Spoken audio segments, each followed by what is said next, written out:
Good afternoon, everyone.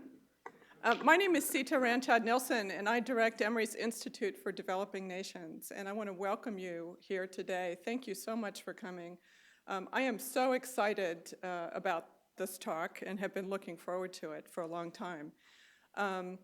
It is one of those occasions, however, where it is challenging to introduce the speaker because he is such an accomplished scholar, such a prolific scholar, such a public scholar, that his introduction could go on for a very, very long time. But then he'll get mad at me, so I'm going to try to keep it relatively short today. Dr. Abdullahi An-Na'im is the Charles Howard Candler Professor of Law in Emory's Law School. He is an associate professor in the College of Arts and Sciences at Emory, and he is also a senior fellow with the Center for the Study of Law and Religion. He is the author of numerous books.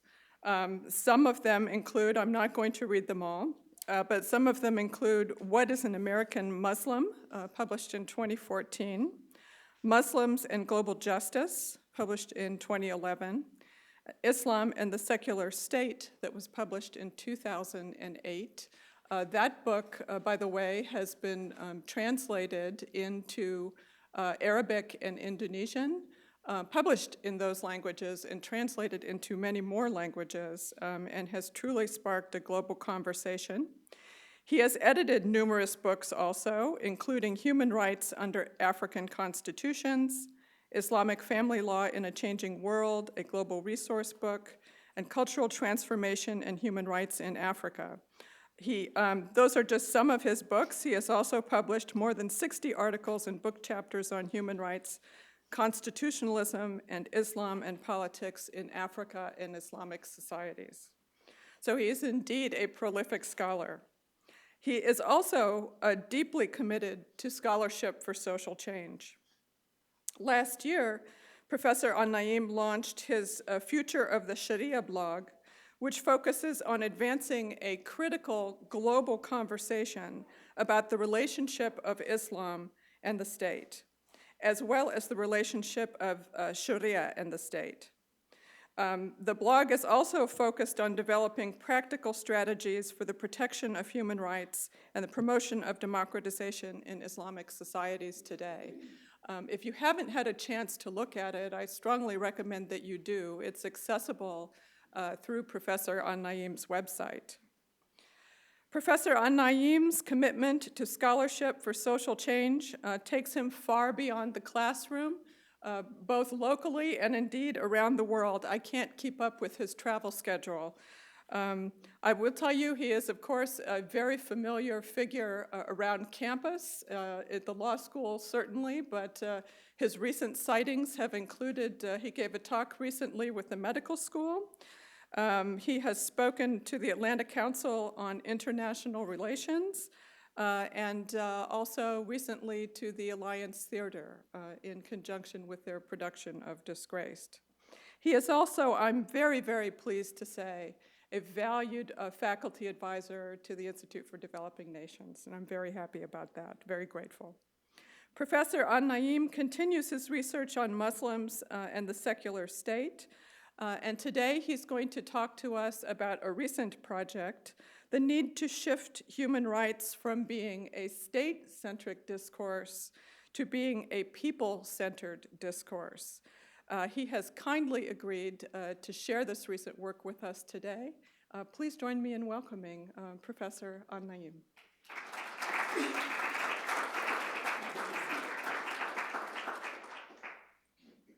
Thank you. Good afternoon. Actually, an appropriate distinction for me also introduction is that I was at the founding of the Center for the Institute for Developing Nations. At least almost 15 years ago, when people here at Emory started talking about that idea, I was part of that group, and I continued until I now proud to say that I'm part of the institute now as it operates.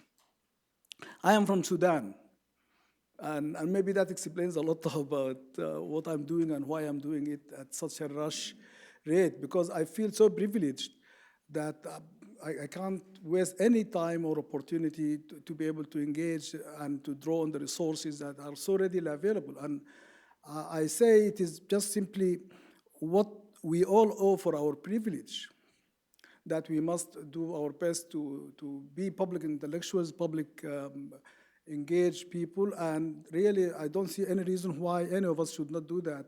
And unfortunately, I call myself sort of a subversive heretic, in the sense that I tend to challenge the paradigms that I work with. And today, my challenge is not to the Islamic Sharia side of the paradigm, but to the human rights side of the paradigm. But by calling myself a subversive heretic, I mean that by challenging these concepts and notions, I'm inviting all of us, wherever you find your position in this paradigm or set of paradigms, please take your position and defend it.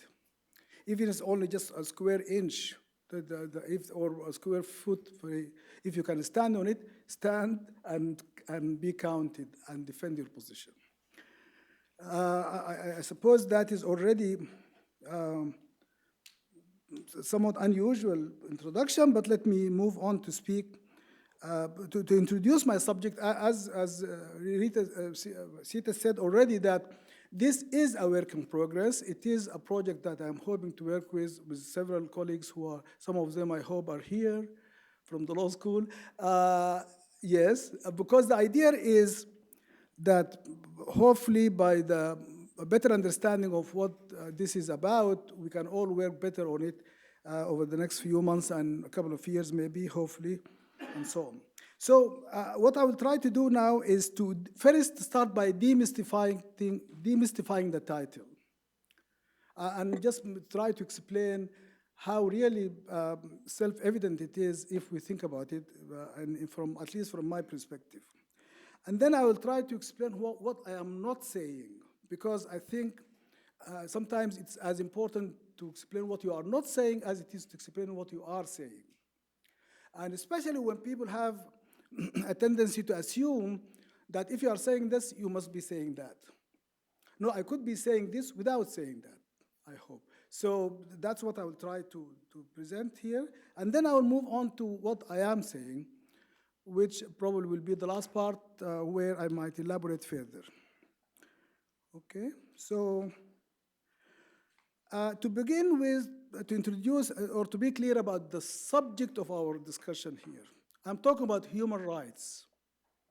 And by that, and I think to clarify what I mean by it, I speak of the 3 C's of human rights, which are the concept of human rights, the content of that concept, and the context in which the content and the concept are supposed to be applied.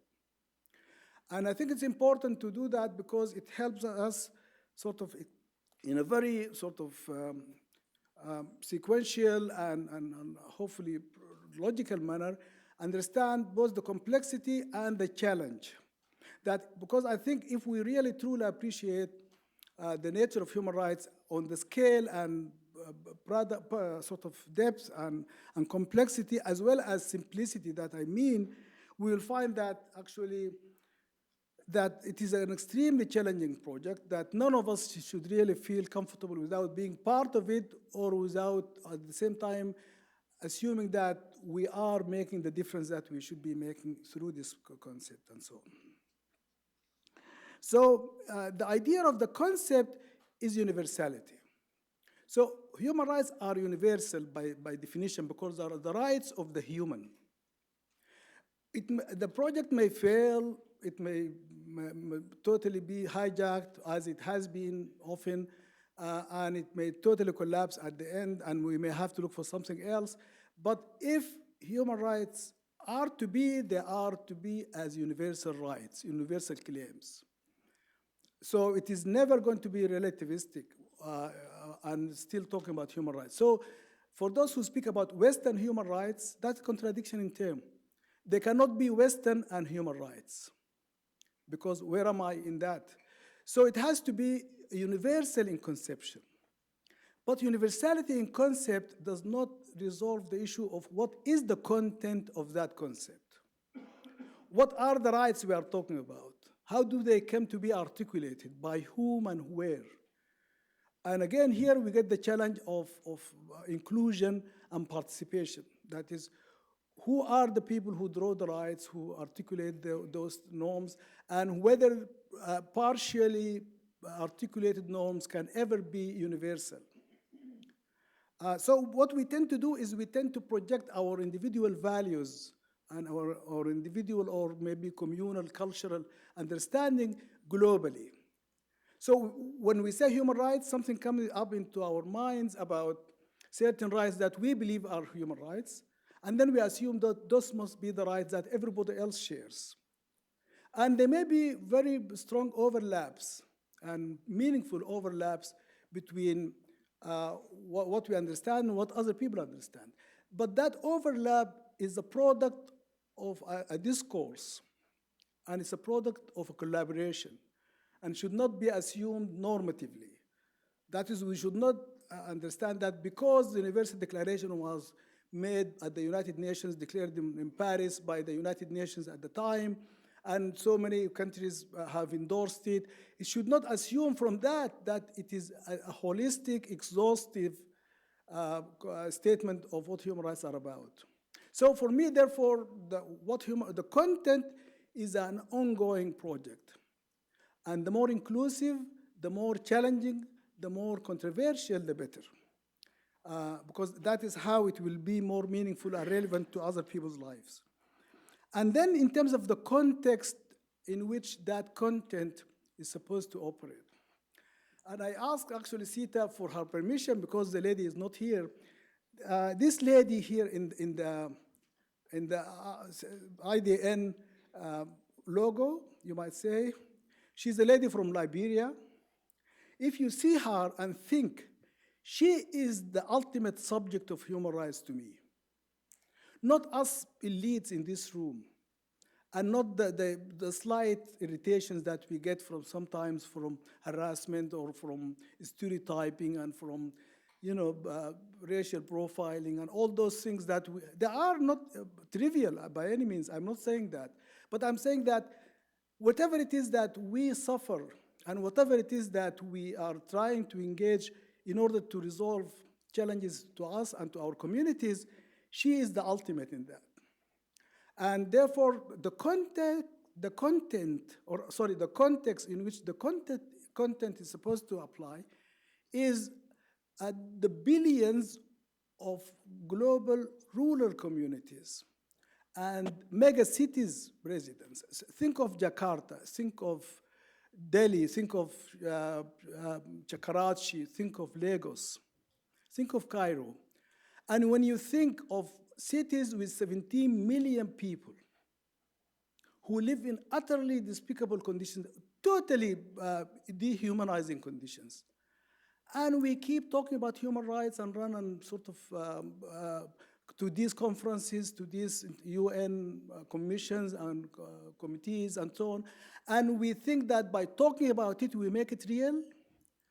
I think we need to challenge ourselves to do more than that. So that is more or less where I'm coming from. In the title, I speak about decolonization or decolonizing, and I'm grateful to UPSI for giving some dynamic to because my formulation was decolonization of human rights. But when she said decolonizing human rights, she made it more dynamic, and I'm grateful for that. The point is that I'm talking about colonization, I'm not talking about imperialism. Because sometimes people tend to think that European or Western European colonialism is just simply a phase of or a form of historical imperialism. And I would like to suggest that it is not. That there is a difference between historical imperial states, including the Ottoman and including European imperial states of the recent past, and European colonialism of the 19th, 20th, 21st century, because it's still with us. Colonization is not over, colonialism is not over, and I think that neocolonialism is probably more effective in achieving the objectives of colonialism than colonialism in the more traditional sense. And the reason I insist on trying to clarify this point to begin with is that I'm thinking of, because colonization and colonialism is sort of as a displacement of a pre-existing population by a new population, as has been successfully done in this country, and all of the Americas, both North and South, where indigenous so-called Indian populations or native populations have been displaced by European immigrants and not by immigrants from other places like myself. But the displacement, I mean, is more of a transformation of the person rather than displacement of the person. So when colonialism in the African setting and also in other settings too, transformed my consciousness, my ways of knowing, my ways of feeling, and the things that I seek to realize and object. So what I call about imperial epistemologies that seeks to transform the way I think and how I think it and to what ends. That is a form of displacement. It is not the physical displacement of people being sort of exterminated to make a space for new people to take their place, but people who have been transformed in a way that made them no longer of their own. And that loss of who we are and how to relate to our roots, to our pre-colonial histories and experiences as communities, that's where our loss is. And another dimension of my point about colonialism is that I mean it at every level, interpersonal, communal, as well as national and international, meaning that it's not only European colonization of Africa and Asia, Latin America, and North America at some point, but also about, because to me, the critical point is hegemony and domination. And whenever there is hegemony and domination, even interpersonal relationships, we should realize that there is something wrong with that and that this is not that different from what we talk about in terms of colonialism and imperialism in the broader sense. So, and I would like to suggest that human rights are already colonized. It is not something that came recently, or although it may have intensified more recently, it may have become more obvious recently, but it has always been there. And it is not, actually, it is naive for us to think that human rights could possibly not be colonized. To begin with, they have been articulated in a setting where colonialism was the order of the day. It was colonial powers who declared the Universal Declaration in Paris. It was France, it was Britain, it was the United States, it was Russia, or the Soviet Union at the time. But so when you think that, just simply a very brief demographical point to make, there were only 4 African members of the whole United Nations at the time. And those were Egypt, which was a monarchy, Ethiopia, which was an imperial state, Haile Selassie, South Africa, apartheid South Africa, and Liberia. And I leave it to you to decide what Liberia was at the time and still is probably. So the point is that 4 out of now, what is now 54 members of the United Nations of the African Union. The rest of Africa was colonized by the same powers who were colonized, or who were declaring the Universal Declaration, and remain colonized for a couple of decades. If you think of France, where the Universal Declaration was announced in Paris, and France continuing to colonize Algeria and to fight and repress Algerians' demand for independence, costing the lives of a million Algerians in that struggle. And the whole sort of array of human rights violations and horrendous dehumanizing treatment and collective punishment, all things that Nazis did to France in France, France did to Algerians in Algeria until the 1960s. So it is not that recent, it's not that far back, and it is not really limited to what we tend to think of colonialism in the classical sense or in the 19th century sense.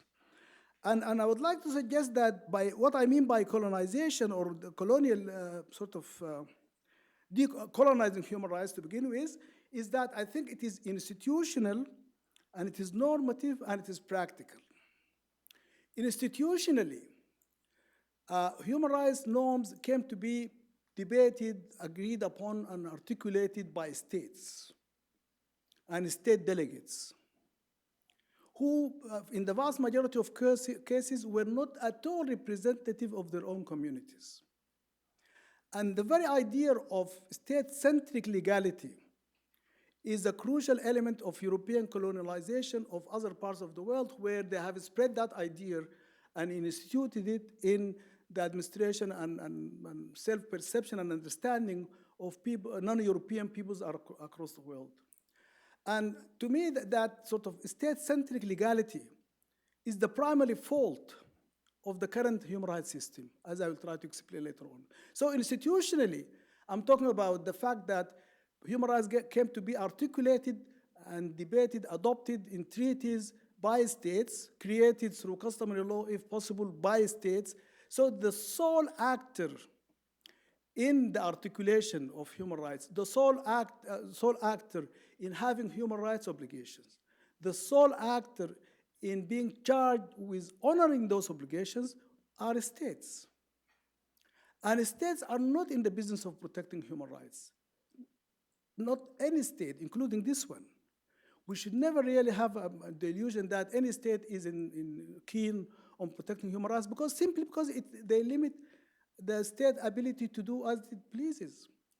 And so the ruling elites will see human rights as an irritation, as a limitation on their powers. And therefore, we should not expect, it's what I call a paradox, to expect states to protect human rights. Yet, states are the only possible actor who can protect human rights under the current system.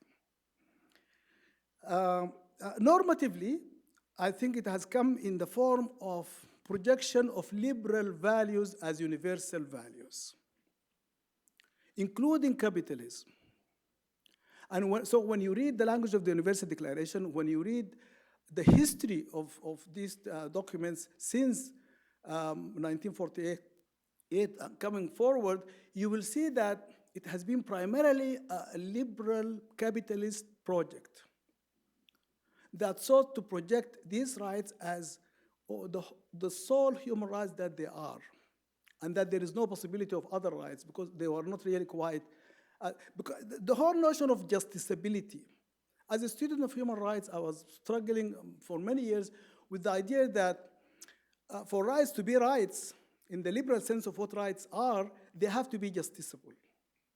And therefore, any claim which is not justiciable is by definition not a human rights claim, because it doesn't qualify as a right. From that, it follows that economic and social rights are not human rights from a liberal capitalist perspective because they are not justiciable. By that term, I mean the quality of being able to litigate in court. So we were told as students 30 years ago, or 40 years ago, that unless I can go to a court of law and have my right, my claim enforced, it is not a right. And since I cannot take my claim to a right to education or a right to health care or a right to housing to a court to enforce it, in the same way that it will enforce my free speech claim or my freedom of association claim, then it is not a human right. And that's why we have seen a deliberate marginalization of economic and social rights in all the documents that have been enacted or adopted by the United Nations and even the regional documents as well, so that they are not taken seriously as human rights. That's why I think there has been a colonization normatively of the concept itself. And in terms of practical application is that I would like to argue that, in fact, that international, institutional, and country-specific strategies for the protection of human rights are totally incapable of achieving the outcome. They are totally irrelevant to her. They do nothing to improve the quality of her life or to protect her dignity and so on. So that's why I think that we should be very careful in trying in accepting these assumptions about the nature of rights and how they should be protected, and therefore take it from there that therefore we are fine, we are just simply trying to make pre-existing structures and institutions and normative claims more effective. In fact, they are never going to be effective. Not only not sufficiently effective, but zero, no effectiveness whatsoever. And I will come to that point subsequently also. I think that the timing is critical because I like very much I'm grateful for, as I said, for Oopsie's editing of my title, because when you say it is time to decolonize, it made me think, why is it is time to, of course, I'm grateful for the dynamic sort of energetic nature of the exercise when you say it is time to, that there is action in the expression. But I mean that also that the notion of timing is that now it's the time to do this, which implies that it may not have been time to do this previously, and that there may be no time to do it subsequently.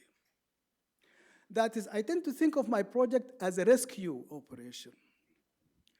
I am in the business of rescuing the concept and the content and the context of human rights from the liberal imperial control and thrust. That I want to challenge the very premise that liberalism is capable of conceiving of universal human rights. And therefore, the timing is important because I think that we are now at a point where our experiences have shown us, and for any of us who care to look, have shown us that the existing paradigm is incapable of conceiving of protecting human rights as we would like it to be. But also that by realizing or by being able to see that, we are also in a position to do something about it. So in other words, when I say it's a rescue project, it's a project in which that we can collaborate in salvaging the concept and its implementation from the grip of neocolonial powers at this point into and opening up new possibilities and so on. So for me, decolonization is an open-end process in the sense that there are several societies, as when I mentioned African states previously, I mean, there were only 4 African states which survived European colonialism in the early 20th century. By now we are 54. But the point is that decolonization, we should realize, is not only limited to foreign decolonization. There can be indigenous decolonization too. And in fact, in most African states, that has been the experience. I come from Sudan, as I said, and in Sudan, we have not had decolonization yet, because we were simply replacing one colonial power with another colonial power.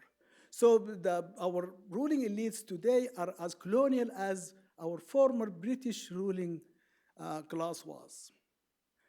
And that when people, so the notion of the global South, as a friend of mine used to say, that these are concepts, not geographies. So there are pockets of the North in the South, and there are pockets of the South in the North. And for those pockets of the South in the North, colonialism persists. And they are as colonized as those of us who are in the global South in a more demographic, sort of geographical sense. So the point, therefore, is that if we have a dynamic, open-ended understanding of what colonialism is, we understand that we need to constantly keep the struggle going against it, because it comes in so many shapes and forms that sometimes we miss it, and we tend to sort of be lulled into a sense of security and a sense of gratification that we don't need to worry about this. So that's why I'm thinking that now, 65 years after the Universal Declaration, we can see that it has not come to reach her and to make a difference in her life. And of course, she is only one person in this room, or an image in this room. But in fact, as I said, there are billions of her all over the world, including in this city. in this town. It is not something that we have to go far to find. And think of all these people and what difference has it made in their lives. And then we realize that it's time to move. The alternative approach I'm proposing is something that is already going on. It is not something that we need to invent or but simply we need to take our positions in relation to that ongoing process, which is what I call a people-centered process of cultural transformation and political mobilization. That is where the true protection of human rights can happen. The true articulation of inclusive universal human rights and the effective implementation of that universal concept in terms of its content and the context in which it operates. Because I think that, and I think I can give a recent example that all of us have experienced in this country, or those who live somewhere else also may have followed. I'm talking about sexual orientation. In this country, I was living already in the United States when sexual orientation was the crime of sodomy, which was a punishable crime in this state of Georgia. And a case along those lines went all the way to the Supreme Court. So within 15, at the most 20 years, social attitudes and perceptions and even legal strategies for the protection of the fundamental rights, I wouldn't call them human rights yet, but they are fundamental rights of gay and lesbian people. This transformation had made it possible for this class of human beings or this group of human beings to be able to live with dignity and respect and self-respect and to be secure in their persons, in their life experiences, opportunities, and so on. That is what I mean by cultural transformation. I mean transforming the attitudes of people regarding certain values, certain life experiences, whereby people can live a dignified human life wherever they are. And the struggle, so I said I wouldn't call them human rights because the point is that if you wish to promote what this society has come to accept in terms of sexual orientation into a universal human right, there's a lot of work to be done. It is not just simply by proclaiming that gay and lesbian rights are human rights. They are not human rights. And they cannot be human rights unless and until they are human rights to all societies in all parts of the world. So, and what I think is about the imperial attitude to human rights is the pressure the United States was exerting on Uganda regarding the treatment of gay and lesbian people in that country. It is not in the least to condone what Uganda is doing, but I would condemn more what the United States is doing. Because when people come here suddenly realizing, oh, this is a fundamental right, therefore it must be a fundamental right everywhere, no. It can be if you make the work of persuasion and engagement that transform attitudes about this right everywhere else. But not simply because you discover that fact overnight, you suddenly, because how long had this country been around? Fundamental rights, the Bill of Rights and everything, and gay and lesbian rights were not part of all of that. Now they are, fine. This is the way people have chosen. I have absolutely respect that and very much appreciate it. But the point remains that you cannot project it globally simply because you discover that for yourself suddenly out of the blue. So that is why I mean it has to be people-centered. So I see it in terms of cultural transformation. So whatever it is that you think should be a universal human rights, you should work to make it so in the eyes and hearts and minds of people around the world. So if you are seeking gender equality, you are seeking social justice, you are seeking fundamental other types of rights like democratization and constitutionalism and so on, if you feel that should be the case, then it is not just simply by declaring something like that out of New York or Geneva, but actually doing the legwork in every part of the world where that is becoming a reality and so on. So that is what I mean about people-centered, both cultural transformation and legal mobilization. And what I said about that this is already ongoing. It is not something that we are discovering for the first time. In fact, whatever human rights that may be universal by now, and I think some are. They have become universal by virtue of the fact that people have engaged in discourses and life experiences that made it so. In terms of people's attitudes regarding the conduct in question, people's attitudes or ability to mobilize politically and legally to some extent in order to protect those rights. So in that sense, the the people-centered cultural transformation and political mobilization are ongoing already. All we need to do is just to take our place in that line and to choose whatever rights we like to struggle for and push for that in ways that will make it truly universally accepted, and it will become a human rights, globally speaking, universally speaking. I hope you could see by now that what I am not saying is that there is something called human rights which are universal, which can be realized and must be realized. I'm not saying any of that. I'm just contesting our claim that we are able to define what human rights for other people. I'm just saying that for any of us who feel that any claim should be a human right, we should do the work that makes it so for all people around the world, and not only for people over whom we have hegemonic economic and political and sometimes military control, that we seek to displace their own sense of self and identity by ourselves. And so the so-called civilizing mission of European colonialism. That civilizing mission continues. And it continues every time we send a group of so-called development assistant group, every time we send a human rights mission. I used to work for Human Rights Watch. I was a director of Africa Watch in the period 1993 to 95.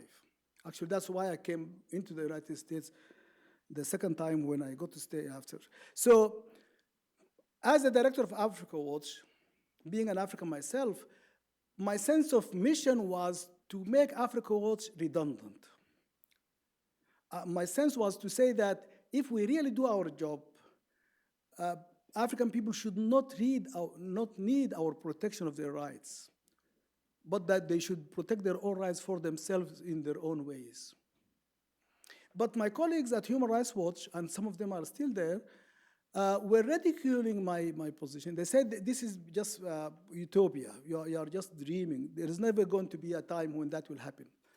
And what I call human rights dependency was in full force. By that I mean the claim of northern-based human rights organizations like Amnesty and Human Rights Watch to send delegations to investigate human rights violations in the South, to write their report back in New York and London in English, in order to release the report so that it may be picked up by local press and media with the hook to some sort of national, international, global sort of economic meeting of some sort, like the G8 and so on. So it was an effort to influence so-called donor governments to pressure dependent African governments to protect the human rights of Africans.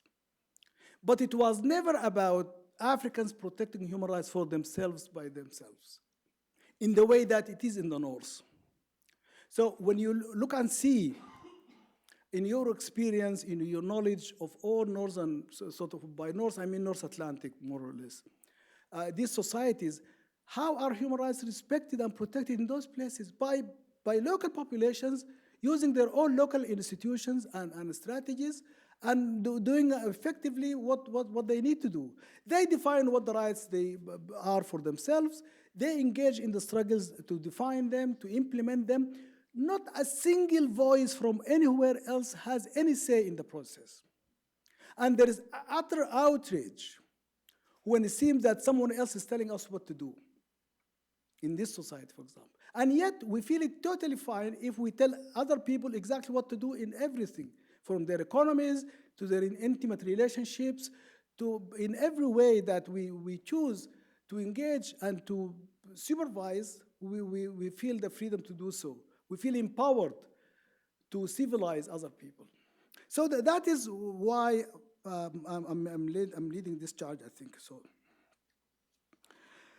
Finally, to move on to what I am saying. So to begin with, as I said already, that human rights are universal. But what they are, we don't know yet. We may have a partial agreement on some rights. We may be open to revise some claims that were declared. So if you say human rights are everything that the Universal Declaration said they are, we can find actually there are rights which the Universal Declaration did acknowledge as rights, which have never made it to any other human rights treaty. Economic and social rights were articulated in the Universal Declaration. Where are they in international treaties, binding international treaties for this country in particular? I mean, talking about, we're here, let's talk about here. In what sense and at what level is there any acknowledgement of economic and social rights as human rights? In fact, people who care for these values and want to see some level of social justice, they avoid using the term human rights. The civil rights movement back in the 40s started to use the language of human rights in trying to challenge racial discrimination and repression in this country, and they were immediately advised not to do so, and they stopped doing it. So racial issues for which the civil rights movement have struggled are human rights, by my understanding, and I think a lot of people globally speaking, but yet the champions of that cause were deliberately avoiding to use the term in this country because of how negative it is in this country to talk about human rights. And also the fact that the Bricker Amendment, which came about in 1954, people in my class smile because we talked about it already. The Bricker Amendment 1953 was a challenge, a senator from Ohio, I think, who wanted to ban any sort of foreclose completely any possibility of the United States ratifying any human rights treaty because he was concerned about the influence that may have on US law and US constitutional positions and so on. And the Eisenhower administration had to promise the Bricker Amendment authors and supporters that it will not submit any human rights treaty for ratification by the Senate. And that promise continued until the Carter administration in the 1977, 78, I think, I started sort of signing treaties and sending it to the Senate. Economic and Social Rights Covenant was signed and stays locked in some drawer somewhere. I don't think that even people know where the key is. The civil and political rights, which was almost lifted word to word from the American Bill of Rights, was ratified with all sorts of reservations and limitations that makes it totally ineffective. So the point is that the position of the United States regarding human rights treaties is to say that we will not ratify any treaty that will require us to make any changes in US domestic law. That is exactly word to word what the language of US ratification with reservations is. So what's the point of ratifying human rights treaties if you already commit, just like with the Senate consideration of the next Supreme Court justice? Can you believe it? I mean, without even knowing who is going to be, we are never going to consider any candidate. I wish, if Obama could afford to do it, just to bring the ultimate Republican candidate and see what the Republican senators will do. Okay, so you know what I mean. But the point is that this absurdity of saying that we are not going to ratify any human rights treaty that will require us to do anything. So if business as usual, we may ratify. What's the point of ratifying if all it means is that business as usual? So I'm saying that really we have to challenge ourselves and so on.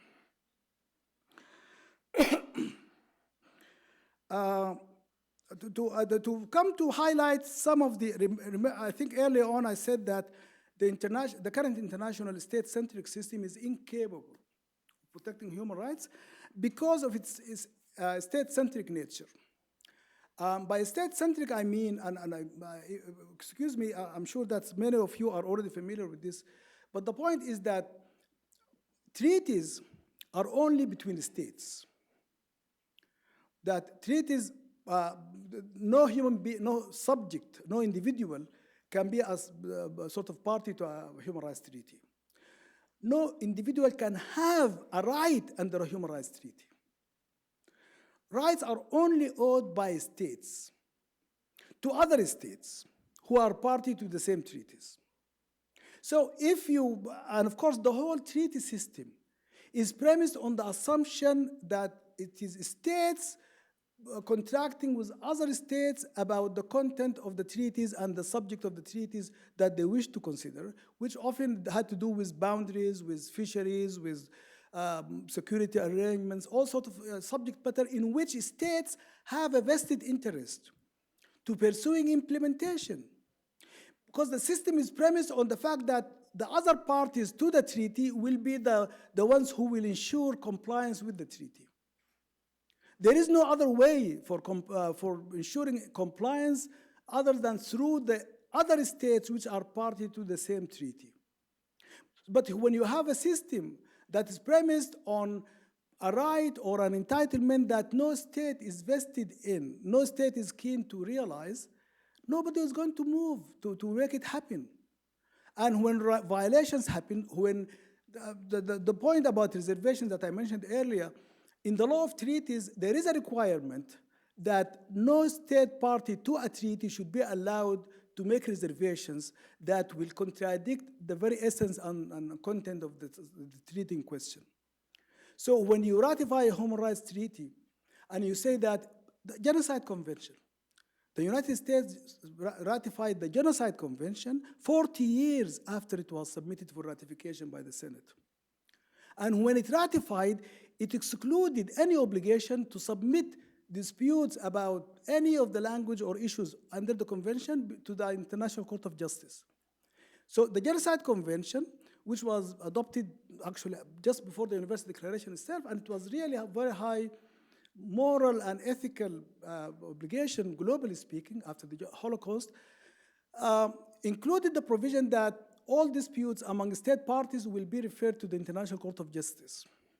So the United States, ratifying 40 years later, said, we ratify, but we will not submit to the ICJ jurisdiction in order to adjudicate any point of disagreement between us and any other member of the international community which is party to that treaty. So if you wouldn't accept adjudication of differences, how can you say that I am bound? The same reservation said that we, the United States, reserve the exclusive right to define the meaning of every term in this convention. So you ratify 40 years later, you refuse to submit to jurisdiction, you insist on your own definition of terms and concepts to the treaty, then I just keep wondering, what does that mean? How can it possibly be understood as a human rights treaty and so on? I shouldn't take too long because I'm sure that there will be interesting questions coming. The notion of humanitarian intervention, you know, the idea that, because everybody, and I struggle every year with, I put that question in my international law class exam, and some of them are here, and every time the students are trying their level best to justify humanitarian intervention as a matter of international law. And there is no justification under international law for humanitarian intervention. You have to make up your own international law. But if you work with the international law that we know, there is no legal basis for humanitarian intervention. The only legitimate, since the UN Charter, of course, before the UN Charter, it was a totally, at least in this regard, a different world. But since the UN Charter, war is illegal, sort of intrusion or invasion of sovereignty of another state, military intervention, controlling, as the United States did with Iraq. All of that is illegal. You have only two grounds or bases on which you may justify military action. One is self-defense. And the Article 51 defines self-defense as when the state is the subject of an armed attack by another state, the attacked state has the right to self-defense. Then you have the possibility of the Security Council under Chapter 7 authorizing the use of military force, as happened with the first Iraq war when the Security Council for the first time and only time agreed really to authorize the use of force in the original sense that it was intended for. So those are the two possibilities. Either Security Council authorization, in which the 5 permanent members have veto power and have been vetoing every single resolution with which they disagree. We never have a single instance of one of the 5 agreeing to just simply withhold its vote. They would veto any resolution that they disagree with.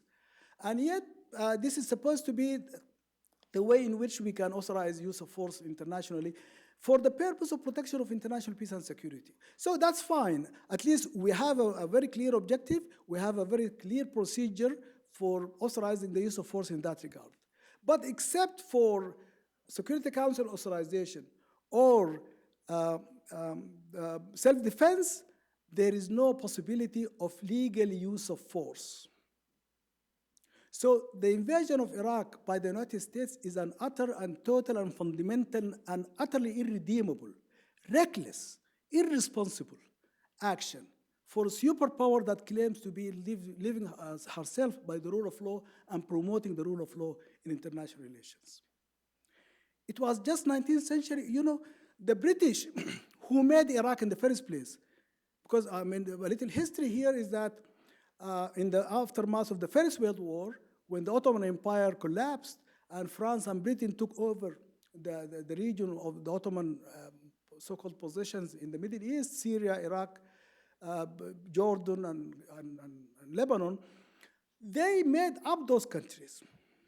So the political boundaries of what we now call Iraq were drawn by British mandate power authorities. What we now call Syria was drawn by, they were made up by those two countries, those two so-called colonial countries. And yet, so the last colonial power in Iraq comes back with the new colonial power of Iraq, the United States, to occupy Iraq and to create a colonial administration. A colonial administration that disbanded the Iraqi army. So the first 2 decisions of the American administration of Iraq, the first 2. First one, disband the civil service. Total, every single member of the civil service, go home. We have no use for you. And we are going to create a new civil service. That's why the museums of Iraq were looted, because the people who were responsible for them were sent home.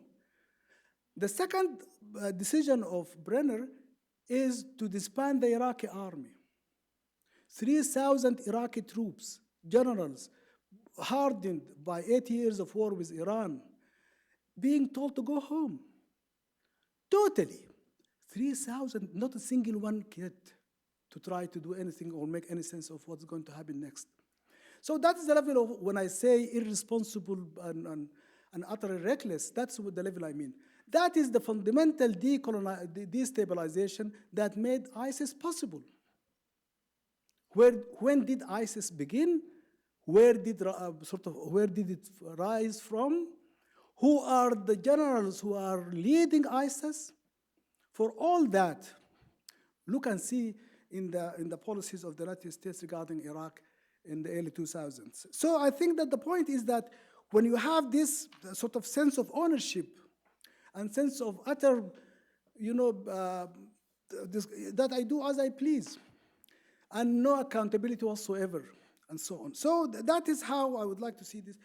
For me, the question of decolonization, I don't know how far I have time or not, I'm not sure, but about decolonization of the human rights system, I think that there are 2 approaches. One is to expose the utter untenability of the current system, that it will never reach her, it will never reach any of us actually in this room, let alone our friend from Liberia. That, because if you think of the way it happens, sort of, it is retroactive, in the sense that it is after the fact, it is piecemeal, it's after the fact, it is pursuing very unrealistic possibilities of accountability in the sense of punishment for crimes of violations of human rights, but no preemptive action no sort of protection in the real sense. I mean, because it is one thing to say accountability, but it's quite another to say protection. Protection assumes that you do it before if you have a sick person, a person in the room, we have friends here who work with this, and sort of you are talking about preventing, not the Ebola, what is the one, the current epidemic or endemic, Zika. So you don't say that I'm protecting people against Zika unless you are thinking about sort of immunization or some form of protective measures that to prevent people from catching the disease. But to come and, when you can only move after people catch the disease, you cannot call that protection. Unless it is in some future time that we allow some people to get the disease and die of it or suffer for it, and then we can develop a vaccine out of that, and then we can inoculate people subsequently, and then we can say that we are protecting. But you cannot protect by waiting for the violation to happen and then trying to catch. You know, the ICC, it took 10 years to convict a single person from Congo. Congo, which has been at war since 1988. Congo, in which 5 million people were killed as a result of that war. A single person in 10 years. So how can you expect the ICC to count really as an institution that can protect human rights globally? For all the millions of people who are totally dispossessed and marginalized and humiliated every day of their lives. So it is therefore, we need to expose these contradictions, the normative contradictions, the political failures and practical failures, and then to promote the alternative. So to conclude, the alternative, as I said, is people-centered cultural transformation and political mobilization. I don't see that how we can do it otherwise, and I'm happy to listen to what you have to say. I will just simply emphasize the urgency of what I call a rescue project. This is not just simply a new sort of research project that I would like to propose and get it funded and do the work, although some people will do the work, not me. Some of them are here, but the point is that it is something that I feel as a human being, the urgency of immediately taking a position on this issue. If you disagree with anything that I said, I beg you to immediately stand up for that position and let me know what you think of it. Thank you very much.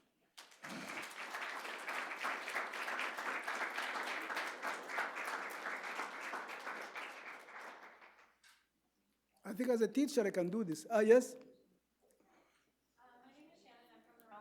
Public Health. Oh, thank you. My question is I kind of felt like there was some contradictory messages in your speech. Particularly, you talk about colonialism and how really getting at the heart of colonialism, it's about transforming a person or a people until they no longer themselves. But then you talk about changing the hearts and minds of people to motivate their own transformation of human rights. So to me, that sounds contradictory. My question is, as somebody who is deeply committed to human rights, you used an example of LGBTQ rights. I am LGBTQ. And so as somebody that's deeply committed to that, and I feel responsible to fight for those rights, and you encourage us to fight for those rights, you know, how can we go about doing that without being, quote unquote, colonial? Do it for yourself in your own society.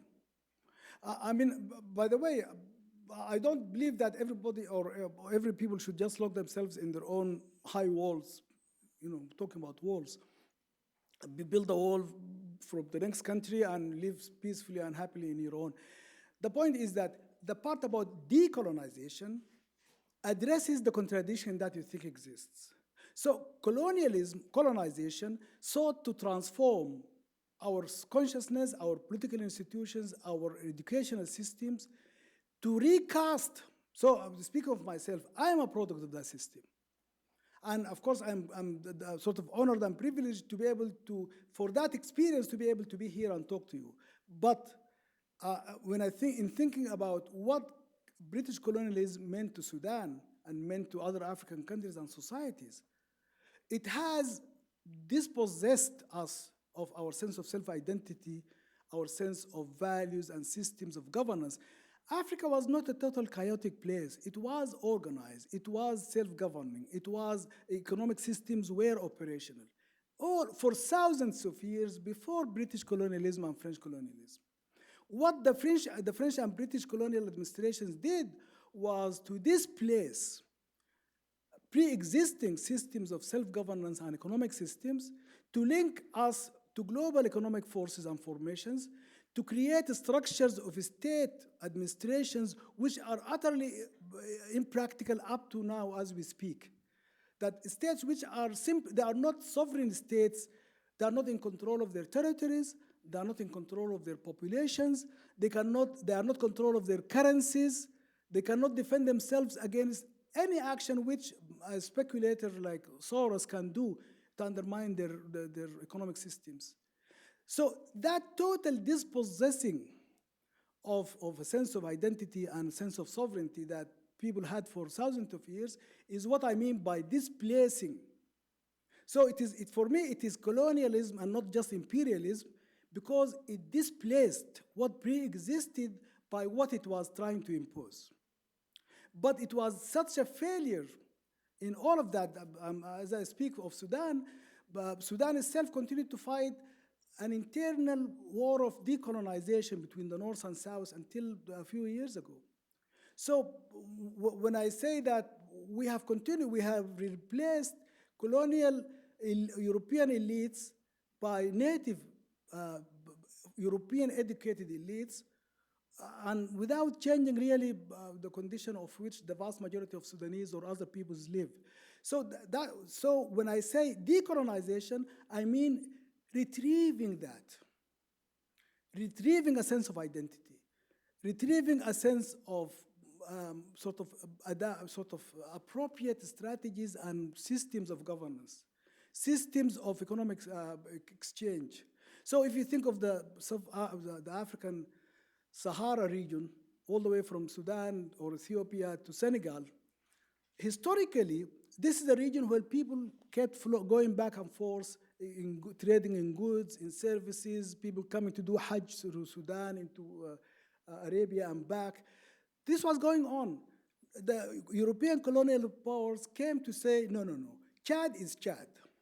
Mali is Mali. Sudan is Sudan. We have to have hard borders. You cannot cross this border unless you bring a passport and have a visa on it and so on. So the normal, natural, historical flow of goods and people was disrupted by colonial structures. So that's what I mean about how it has displaced pre-existing systems with unworkable European systems. What I mean by decolonization, for us to try to retrieve that, to imagine possibilities of alternatives, if that makes sense. To follow up, though, what can we do? I mean, I guess I understand the big picture, but like most of us in this room are students and are probably peers who are committed to human rights. You know, am I just supposed to stay in America? I don't feel comfortable just working for my people in America. You know, if Americans stay in America, that is the biggest service they do for human rights. Think globally. Where is the United States? What has the United States done in Vietnam?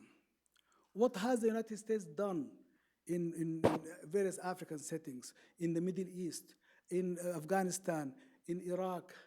So the point is that Americans developed, really.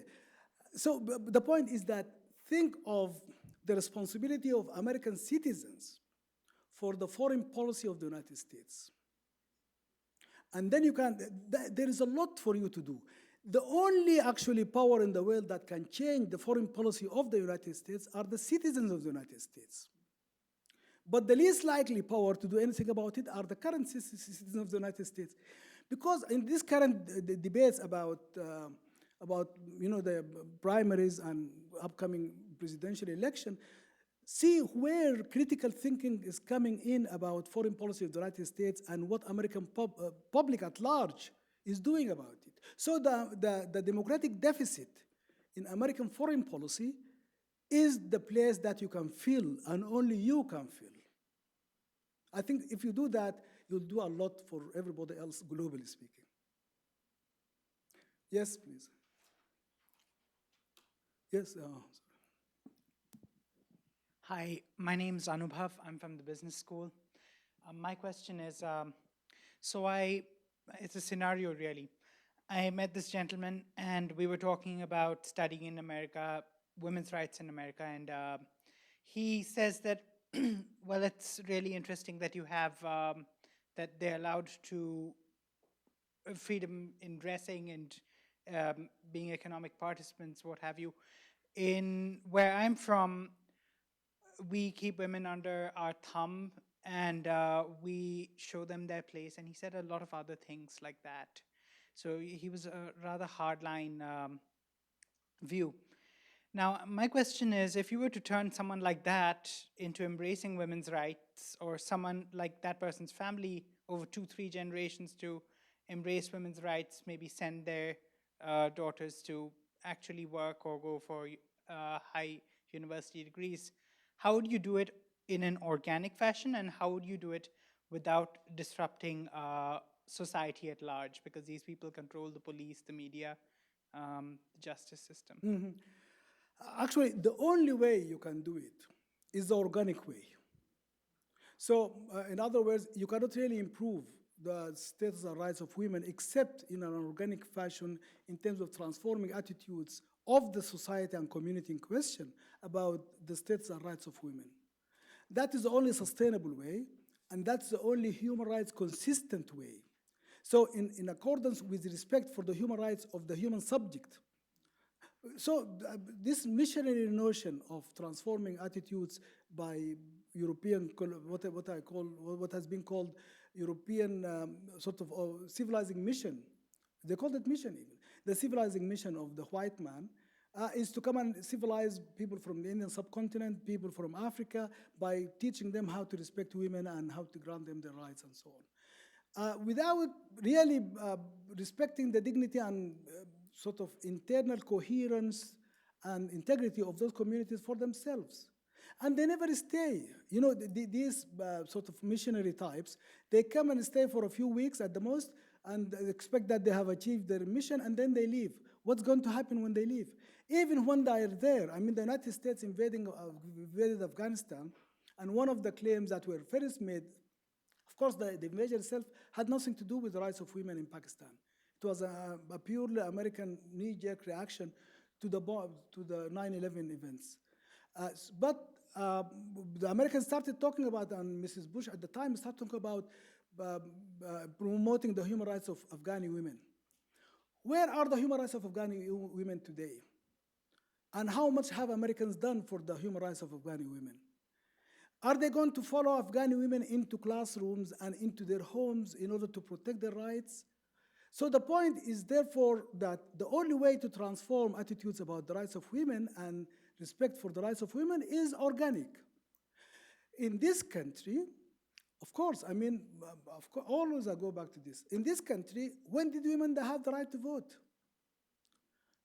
We took a constitutional amendment in 1919, I think, or 1920, for American women to have nationally mandated a right to vote. And of course, talking about race relations in this country. So the point is that each one of us have enough to be busy about in our own homes, in our own communities, in our own nations, without being sort of preoccupied by saving other people. I think, as I said earlier, I mean, the only other people can be saved is by themselves, for themselves. The title of, one of the titles of the edited books that Sita mentioned were Human Rights Under African Constitutions. The subtitle is Realizing the Promise for Ourselves.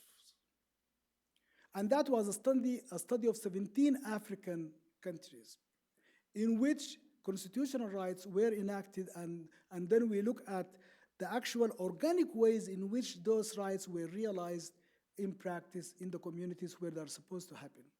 So my belief has been for a long time that, and out of experience, that there was a time when I was so naive as to think that all we need to do is just subscribe to the University Declaration and it will save us. And we have subscribed, and it has not saved us. Because the University Declaration is not a messiah. The United States is not the Messiah. None of us is. So we are each messiahs to ourselves. And unless I am to my own community and to myself, nobody else is going to be for me. So if you get what I'm saying, I mean that the point is that we should not be apologetic about the way. The fair comparison should be between the United States. Where are you from? India, Pakistan? India. So sort of think of India now is how like 70 years since independence or 69 years or so. The fair comparison is between where the United States was 70 years from its own independence and where India now today. So when you think the United States, women did not have the right to vote 70 years from the country's independence. Slaves were still chattel to be sold downtown Atlanta, in this town, in this country, 70 years from independence. It took a civil war to begin a process of liberation that is still unfolding. And so on. So I think the point to say back, well, with all due respect, I'm glad that you're doing so well now. It took you a long time to get here, and you still have a long way to go. And let me struggle with my own. Because my struggle with my own is the only way that I can make a difference in my own community. Yes, please. My name is Jordan Ryan. I'm the Vice President of the Carter Center. First, thank you very much, both for provoking a lot of thought. But, having had a career as, in the UN and internationalist, and having the privilege of working overseas, I would really dispute your contention of since, it's all piecemeal, maybe it is. Oh, it's just for them to solve. There is a role for solidarity.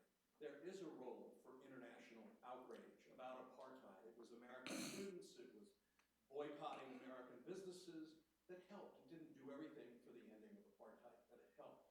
And there are cases, I think, where individual actions, perhaps of, maybe not an American government, clearly, but clearly the UN in Vietnam actually got the issue of stigma and discrimination against people with HIV and forced the government privately to actually have people living with HIV be able to speak on national TV. It changed the dynamic of a country's view of what it meant for people to live with HIV. Wouldn't have happened if you'd stayed back and said, they've got to do it themselves. The people living with HIV/AIDS were being crushed, and they actually were supported by these voices that told the propaganda department of the Communist Party, wait a second, that's actually not the way to deal with it. And I really do not think it would have happened if it hadn't been outside pressure. So I think there's a role for individuals. Yes, maybe you should stay home and do knitting, but there also is a world we live in. And if we do not have at least the values of the Universal Declaration as our goal, as our lodestar, where we're trying to head, and if we don't understand that we've got to work together to lift everyone, I don't think we're going to get there. I respect your work with the United Nations, and I would like to just to put it to you simply that where would the United States be and how would it have reacted if what American citizens did in Afghanistan, in Vietnam, other people try to do in this country? You would not accept we live with the death penalty. The vast majority of American states still practice the death penalty. How would American leadership politically, how American civil rights movements, social movements react to an international demand for Americans to abolish the death penalty in this state of Georgia? So the point is that what do unto others as you do unto yourself. This is my fundamental rule of thumb. If it is something that you would accept for yourself, then by all means do it to others. If it is not something that you would accept to yourself, then please don't preach others about what they should do or not do. The point is that as we speak, we have a very serious problem. People talk about 9/11 and the massacre, which was an utter sort of atrocity. How many Americans are killed by other Americans by firearms in this country every year? Look up the,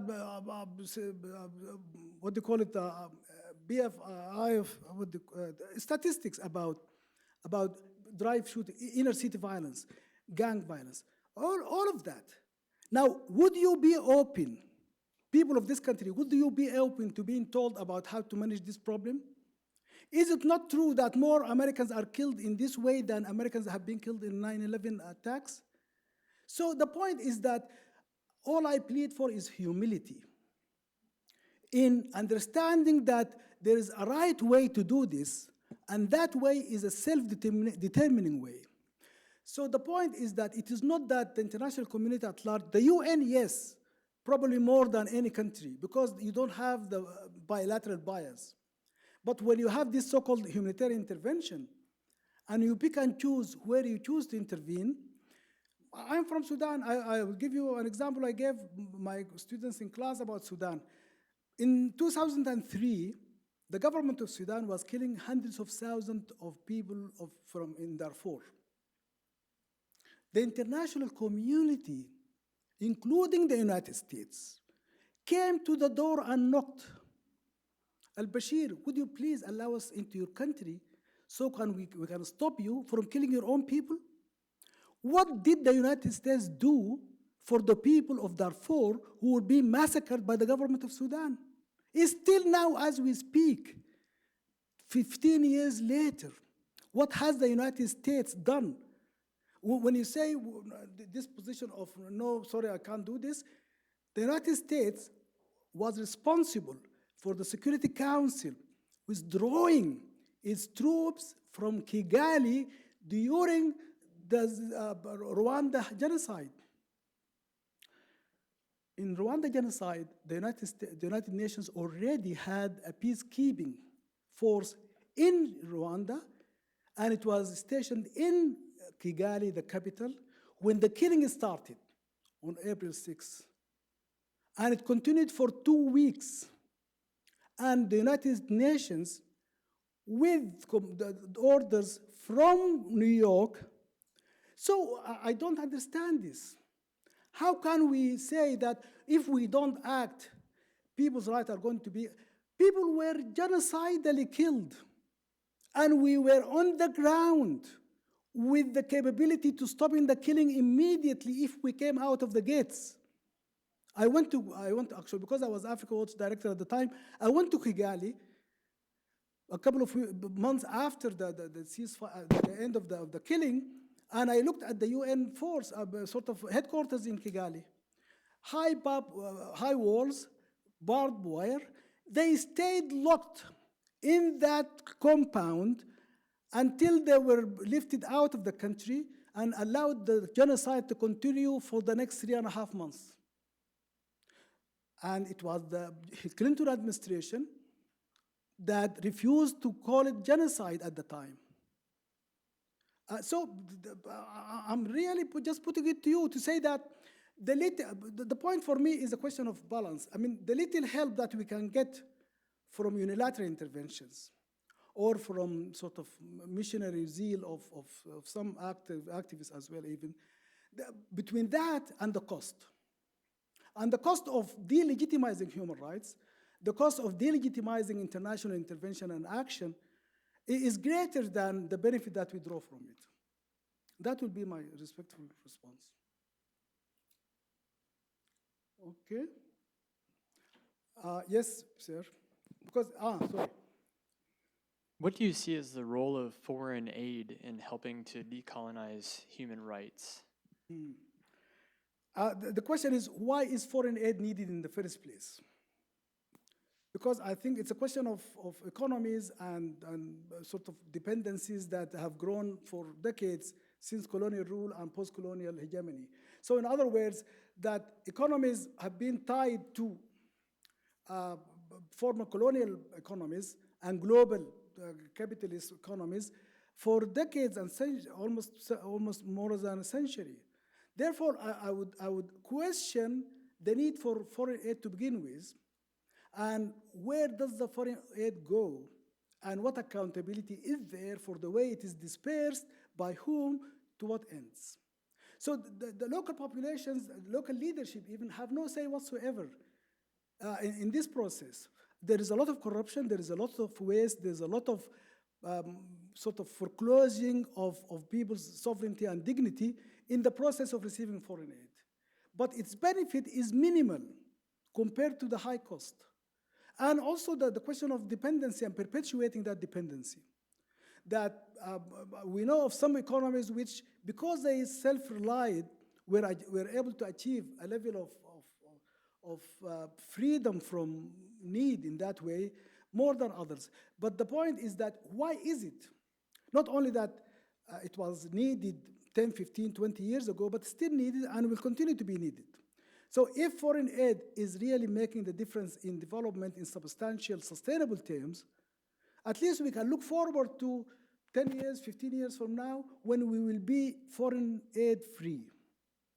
But I think what the design and the structure and the rate of disbursement and everything is about perpetuating the dependency, not by eliminating it.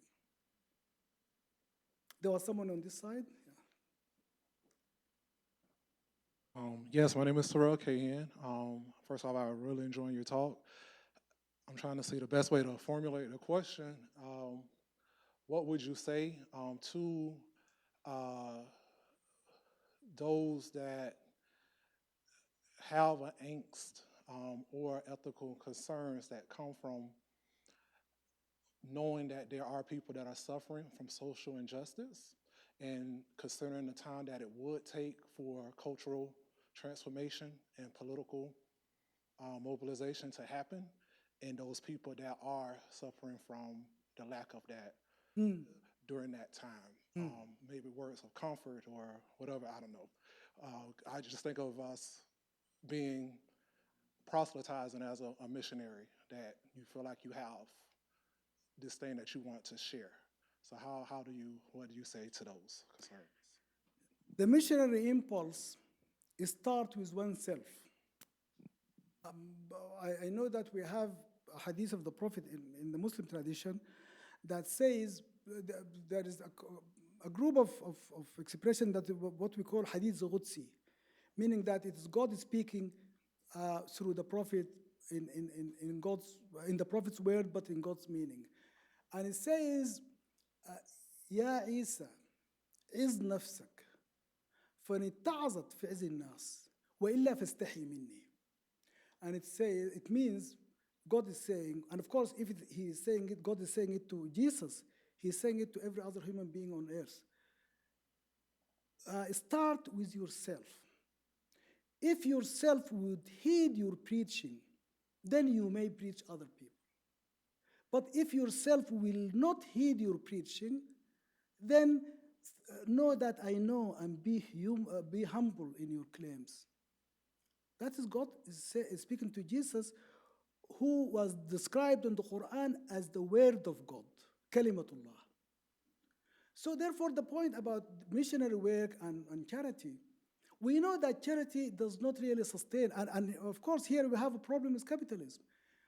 Instead of challenging the structures of production and relationships, we are sort of into dispersing charity so that people can survive, but not really achieve a level of independence and autonomy and dignity that they could challenge the system itself and its own structures. So we have been in this country through a tremendous, sort of devastating economic downturn, and people refuse to call it depression in 5, 6, 10 years ago. And now we are back business as usual. The exact same type of economic relations and institutions and financial institutions that were going on that caused that depression in the first place are still now functioning exactly the same way. So the point is that there is a lot that we need to do at home, and if we do it at home, it will be less necessary for us to do it abroad. I think that if you think in terms of, when people talk about foreign aid, how much of the aid is really going to actually to the people who are intended to receive that aid? And how much is it dispersed to American organizations, American farmers, and so on? So really, I mean, if you look into this and see the percentage, so if you are saying 100 sort of sacks of grain, and see how many of those sacks actually reach people in Zimbabwe who are starving, and how much stay in this country, they don't even get it to the port, make it to the port, let alone crossing the Atlantic. So the point is that there is a lot we can do here. And I think the point is that ultimately, you know, all my life I have been impressed. I was taught in American American constitutional law by an American sort of Peace Corps volunteer. And that was 1967. And all my life I have had tremendous respect for the American Peace Corps. And the volunteers, young men and women like us here in this room, who went to the remotest parts of Africa, lived under the most harsh conditions, but lived the life of the people they were there to serve, and served those people, and did not preach to them. That is the true ambassador of the United States to the whole world. And if the United States appreciates the goodwill and the respect and the awe that African peoples felt for those young men and women who came all the way, you know, coming from Maine and living in Chad. I have a friend who came from Boston and lived in Chad for 2 years in a village in a desert in Chad, and provided service. He taught in school and taught English and taught other classes in schools in that village for 2 years, totally volunteering. Now that is an American ambassador. And that's what I would plead for.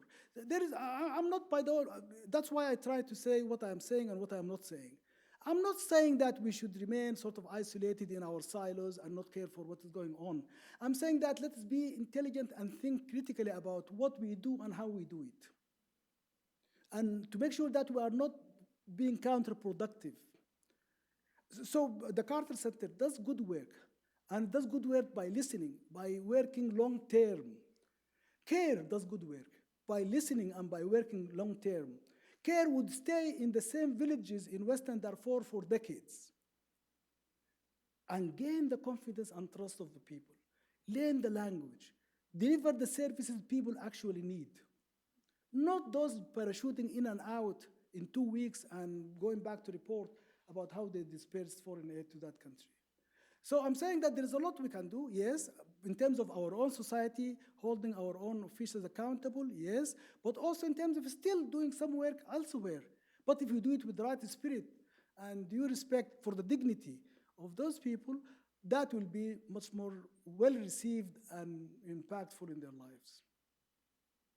I think we, thank you very much for your patience. And